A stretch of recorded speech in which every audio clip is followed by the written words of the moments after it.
Imagine getting a case that, well, on the surface looks pretty simple. Missing person, maybe a bit of petty theft. Right. But then, as you dig deeper, it just unravels into this huge, tangled web. We're talking corporate espionage, murder, deception at the highest levels. Yeah, that's exactly what we're diving into today. A case that starts small but spirals fast. We're unpacking a really fascinating story from the files of David Cleveland. He was a real Jockey Club investigator. And our sources are his own accounts, his detailed notes on what actually happened, which is great for us. Absolutely. So our mission today is to pull out the key insights, the sort of nuggets of knowledge from this really intricate mystery. We want to understand not just the what, but the why. And maybe learn something about, ambition and how far people might go. It all kicks off in Oslo, Norway. Our investigator, David Cleveland, he arrives to look into a missing British jockey, Bob Sherman. And also this matter of 16,000 kroner gone missing from the Evreville racecourse. Seems fairly routine, doesn't it? It really does. But things get weird almost immediately. They really do. David's first meeting, it's with a racecourse official, Arne Christensen. Okay. And Arne is described as, well, peculiar. Maybe paranoid is the better word. Paranoid, how? He's completely obsessed with long-range bugging machines, convinced they're being listened to. Okay, so that's unusual right off the bat. Yeah, it signals straight away this isn't your standard meet and greet. The whole atmosphere feels charged. So instead of, I don't know, a coffee shop or an office. He insists they meet in a dinghy, a little flimsy boat, Where? on a fjord near Oslo in What's that October. Isn't that freezing? Oh yeah, the water's about 5 degrees Celsius. And picture this. Arne's there in full padded gear, hat with ear flaps, padded jacket, trousers, the works. Right, like he's prepared for an Arctic expedition. Exactly. And David, he's in a suit, totally unprepared for sitting basically on freezing water. The contrast alone is just unsettling. It really sets the stage. And then things escalate. Dramatically. How so? Well, out of nowhere, this powerful speedboat appears and just rams them, intentionally. Rams the dinghy. Splits it right in two. David gets hit, goes under, somehow manages to avoid the propellers. Oh my God. And he's forced to swim for shore. We're talking 2 miles in that freezing water. The source actually describes how debilitating the cold was. 2 miles. That's insane survival. And Arne? What about Arne? Well, this is another weird part. Arne swims off in a totally different direction. Okay, wait. That doesn't sound like 2 victims reacting the same way. Exactly. It immediately plants this seed of doubt for David. Was Arne really just a victim, or was this part of something else? His whole behavior seems off. So David somehow makes it to shore. Eventually, yeah. He describes struggling to get up this sheer cliff face, finding a small slipway, and then thankfully he gets rescued. By who? 2 Norwegians on a little island, and they were apparently incredibly kind. Gave him dry clothes, a shot of aquavit. Aquavit. Wow. Straight to the strong stuff. Probably needed it. I imagine so. And then they gave him a ride back to the city on their fishing boat, which he notes was, pretty smelly. Huh? A dose of reality after near death. So a moment of kindness there. A brief one. He eventually meets back up with Arne, who was also rescued somehow, and he meets Arne's wife, Kari, who's described as quite elegant. And Arne. Is he less paranoid after almost being killed? No. If anything, he's worse. Still obsessed with being overheard. That level of ongoing paranoia, Yeah? it feels performative almost? Or is he genuinely terrified? That's the question David must be asking himself. Is it real fear, or is it a cover? It definitely suggests Arne knows more than he's letting on. Okay, so after nearly being drowned, David finally gets to the actual investigation he came for. Right. The fjord incident definitely changed the game, but he still needs the basic facts. He interviews people like Gunnar Holth, a stableman. The one with the Irish accent. That's him. Holth talks about Bob Sherman's visits, his last race, and they go over the details of the supposed theft again. The 16,000 kroner. What were the details there? 5 heavy canvas bags of cash, supposedly taken during this tiny, 5-minute window when the official's room was accidentally left empty. 5 heavy bags in 5 minutes. Seems tight. Very tight. And then David goes to see Bob Sherman's wife, Emma. How is she doing? She's distraught, utterly exhausted, and she's pregnant.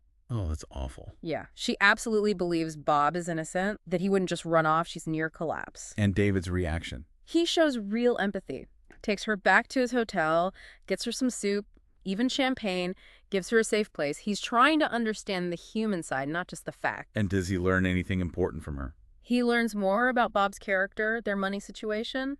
Apparently, Buck sometimes liked these quick money schemes, though Emma usually talked him out of them. She didn't gamble herself. Okay. But David, with his investigator hat on, he's looking at the theft story again. Exactly, and it just doesn't add up for him. The weight of those bags, that 5-minute window, he concludes Bob Sherman couldn't have been the thief. So if Bob didn't steal the money, then what happened to him? That's the million-kroner question, isn't it? David's approach here is key. He doesn't just accept the easy answer. He challenges it. Which leads him to make a pretty shocking suggestion to the racecourse officials. Yeah, he basically tells them, forget the theft theory for a minute. Bob Sherman isn't on the run. He's dead. Whoa. How does he figure? It's a deduction. If the theft is improbable and the man disappears completely after a violent incident like the one on the fjord, death becomes a strong possibility. His advice. Let me guess. Drag the pond. Drag the racecourse pond, exactly. Do they do it? They do, and initially they find nothing. Ah, so maybe David was wrong. Well, the very next day, a kid playing near the tote building finds something. What? A human hand. Oh, God. Yeah, and that leads them to discover Bob Sherman's body nearby. It's in a terrible state, unrecognizable. But they know it's him? By his height, clothes, his overnight bag was there too, and the most chilling part, What's that? his body has nylon ropes attached, connected to a cement block. So he was in the pond, weighted down. Precisely. The implication is clear. Someone put him in the pond, hoping he'd stay hidden. Then maybe moved him when the search started, or perhaps he surfaced unexpectedly. This changes everything. It's murder. Planned. Absolutely. The waiting proves premeditation. Someone knew how to dispose of a body. This isn't just a random act. And David has to tell Emma. Yes, he delivers the awful news. But he also makes it very clear. Bob was murdered. He wasn't a thief. He didn't abandon her. That must have been a horrific kind of closure for her. Dreadful, yes. But closure of a sort. She agrees to go back to England. But the case isn't closed, is it? There's still the why. Not even close. And Emma provides the next crucial piece, maybe without even realizing its full significance at first. What does she reveal? She remembers Bob was carrying a package from England for someone. He thought it was just blue pictures, pornography. Okay. A bit strange, but maybe not connected. That's what you might think. But then things take a very violent turn back in England. What happens? Emma's home is ransacked. 2 men searching specifically for papers. Papers, not money. Papers. And they assault Emma and her grandfather. It's brutal, and tragically, Emma miscarries as a result. That's horrifying. So this package, the blue pictures, Yeah. it was obviously something much more valuable. And much more dangerous. This attack shows that perpetrators are absolutely ruthless. The stakes are incredibly high. Does Emma get a look at the attackers? She does. She remembers details, Norwegian accents, thick sweaters, rubber gloves. Gloves are interesting, suggests forensic awareness. Any physical descriptions? One had reddish hair. The other, this is specific, had black and yellow eagle-like eyes and a distinctive butterfly mark on his neck. Eagle eyes and a butterfly mark. Those are details David can work with. Definitely. Profiles are starting to form, and it becomes clear they're not just after the package anymore, they're silencing loose ends. Which means David himself could be in danger. And he is. He becomes a direct target. First attempt is in his London flat. What happens? A stocky guy, also wearing rubber gloves, attacks him with a knife. Jeez. How did David handle that? Quick thinking. Uses an armchair as a shield, cranks up the TV volume to cause a distraction, Smart. and then gets saved by his neighbor, who happens to be, of all things, an ear, nose, and throat surgeon. Huh. You can't make this stuff up. Yeah. Saved by the ENT. It shows David's resourcefulness under pressure, though. He's not just a thinker, he can react. But the attackers don't give up, do they? No. The second attempt is even more serious. A bomb. A bomb where? Planted in a car belonging to Eric Lund. Eric Lund.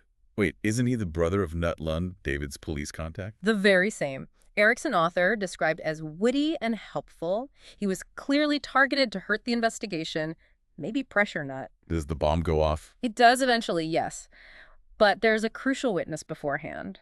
A 4-year-old child, Liv. A child saw the bomber. Yes. And can see, they just say what they see. She describes a man messing with the car, wearing a woolly cap, soft shoes like boat shoes. Yeah. And he had yellow eyes, sharp like a bird's, and that same butterfly mark on his neck. The same guy from Emma's house attack. The one with the eagle eyes. It seems so. Her description is incredibly valuable, Pure observation. How did they avoid the bomb? Eric and Nutt apparently used the gathering crowd as a deterrent to stop the attackers approaching again and managed to get Eric's dog, Odin, out of the car just in time. Thank goodness for that. And for Liv's sharp eyes. Absolutely. So multiple attacks, extreme violence.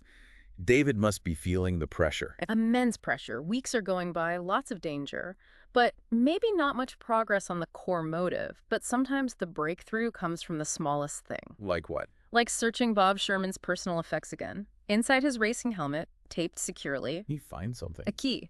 A simple Yale-type locker key marked C14. The locker key, hidden in the helmet.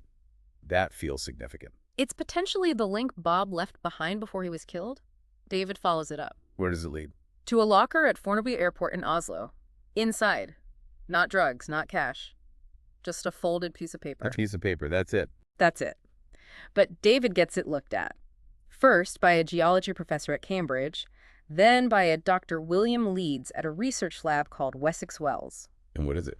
It's an oil survey core chart. Highly confidential. Oil survey, like for drilling. Exactly. And not just any survey. It's from a newly discovered, incredibly rich oil field in the North Sea, Area 25-6. How valuable are we talking? The chart itself cost maybe £500,000 to produce back then. Its information value estimated at £100,000 immediately, but potentially worth vastly more. Okay, now it makes sense. The violence, the secrecy, the papers.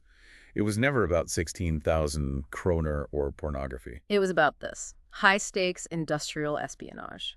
Worth killing for. So David finally has the motive.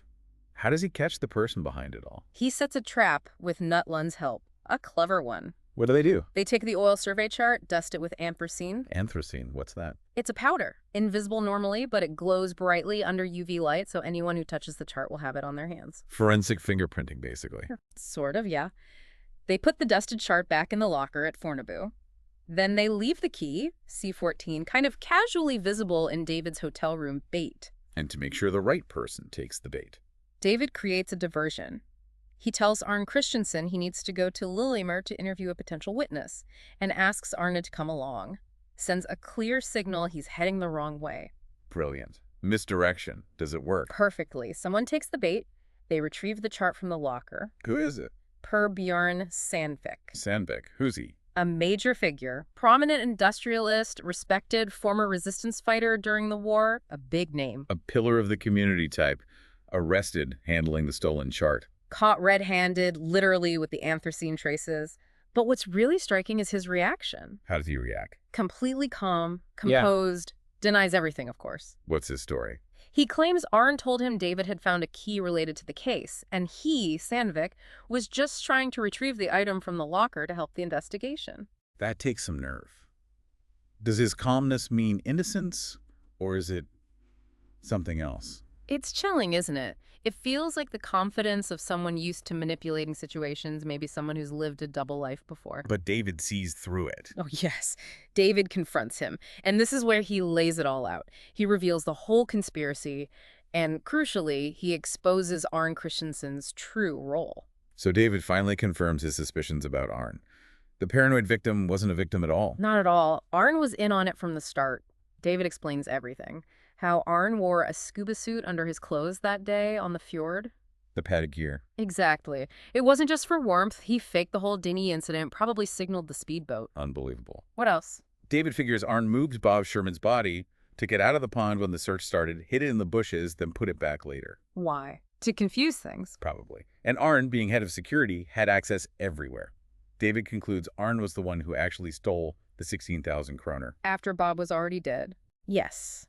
To create the false impression that Bob was the thief who ran off with the money, a complete setup. Wow. That is elaborate. So Arne wasn't paranoid. He was just acting. Seems like it. A performance to deflect any suspicion from himself. It's a complex psychological game. So what was the original trigger? How did Sandvik even know Bob Sherman had this survey? That's the tragic, almost accidental part. Bob Sherman got curious on the flight from England. He opened the package. The one he thought was porn. Right. Sees it's actually this chart. Maybe doesn't fully grasp its value, but knows it's not what he was told. Then, innocently, he shows it to Mikkel Sandvik. Per Bjorn Sandvik's son. Yes. Mikkel, recognizes what it is, or part of it, and again, totally innocently, mentions it to his father, Per Bjorn. And just like that, Bob Sherman signed his own death warrant. By sheer bad luck and curiosity, Per Bjorn Sandvik realized Bob knew about the survey, making him a massive liability. So Sandvik, the respected industrialist, the war hero, he arranged the murder. Driven by greed, maybe pride too. David suggests Sandvik used his wartime experience living secrets, outwitting people to orchestrate the whole thing, get the survey, eliminate the courier. And the assassins sent after David and Emma. Sandvik sent them to silence anyone who could connect him to it. He was ruthless. David even reveals Sandvik sacrificed one of his own men. Oh. The assassin with the brown eyes, not the eagle-eyed one. Apparently, Mikkel shot him during some confrontation on a mountain, and Sandvik just left him there to die of exposure.